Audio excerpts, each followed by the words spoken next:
नमस्कार मंडळी. लग्नानंतर होईलच प्रेम या मालिकेच्या आजच्या पुढील भागात आपल्याला असं पाहायला मिळालं, आता जीवा आणि नंदिनी या दोघांनीही घरात सगळं काही सांगितलेलं असतं आणि आता त्यांना असं वाटतं की सगळ्यांचे म्हणजे विचार बदललेत, आमच्याबद्दल चांगलेच विचार करतायत, म्हणून आता सरोगेसीचं पण ती लोक सांगून मोकळे होतात.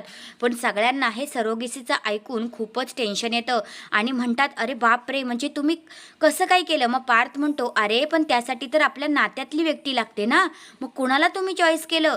तर मग आता जो जीवा आहे तो सांगतो, आम्ही आर्याला चॉईस केलं आणि तीच आमच्या बाळाची आई होणार आहे. आणि हे सगळं ऐकल्यानंतर मात्र विक्रम काकांना खूपच राग येतो. विक्रम काका आता त्या दोघांवरही भडकतात आणि म्हणतात, अरे तुम्हाला इतका मोठा निर्णय घेताना एकदा पण आम्हाला विचारायला नाही वाटलं का? आणि हे ऐकल्यानंतर मात्र वसू आत्या आणि रम्याला मात्र हसू येतं, पण बाकी सगळे टेन्शनमध्ये असतात आणि विक्रम काका मात्र खूपच भडकलेले असतात. ह्या टायमाला गुरुजी म्हटलेच होते की सगळं काही नील होईल, पण एक खंत मनात राहणारच, ती म्हणजे ही सरोगेसीचीच. त्यांना हा निर्णय अजिबात आवडलेला नसतो.